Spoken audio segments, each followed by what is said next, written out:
Le pont Neuf, dont la construction remonte à la fin du 16e siècle, enjambe la Seine au cœur historique de la capitale. Il relie les deux rives à l'île de la Cité. Et c'est pour Christo le site le plus significatif de la ville. Selon l'artiste, ce projet s'inscrit dans une certaine tradition artistique, celle-là même à laquelle est lié le pont depuis les 400 dernières années et qui en a inspiré plus d'un, des maîtres tels Renoir jusqu'aux peintres du dimanche.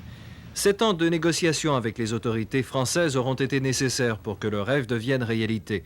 Au cours des derniers mois, des centaines de personnes, ingénieurs, plongeurs, charpentiers et autres, ont été mobilisés pour empacter le pont de 40 000 mètres carrés de toile. Un projet de plus d'1,5 million de dollars financé par l'artiste new-yorkais. Un projet un peu fou? Pas du tout. Je disais que le projet est radical en tout, qui fait vous faire réexaminer votre sens.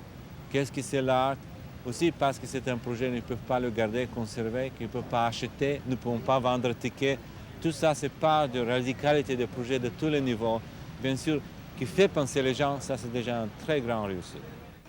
Si Christo a voulu habiller le pont, c'était pour le faire vivre, en faire une œuvre d'art temporaire. De leur côté, emballés ou pas, les Parisiens s'y sont donné rendez-vous. Il faut quand même avoir un certain génie pour pouvoir construire ça. Je sais pas, moi, à mon avis. Fantastique. C'est l'idée du temps qui passe, qui s'arrête, c'est fantastique. Pour lui, c'est de là, mais pour moi non, voyez-vous, je ne ressens pas ça ainsi. S'il a voulu faire vivre le Pont Neuf, je crois qu'il a parfaitement réussi parce que regardez tout ce monde qu'il y a là.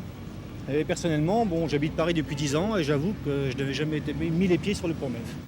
Le Pont Neuf, c'est le chef-d'œuvre parisien de Christo. Après, il y aura vraisemblablement New York et Berlin, et peut-être même le Canada. Mais reste maintenant à savoir ce que l'artiste a l'intention d'y emballer. Ici Daniel Degnaud, à Paris.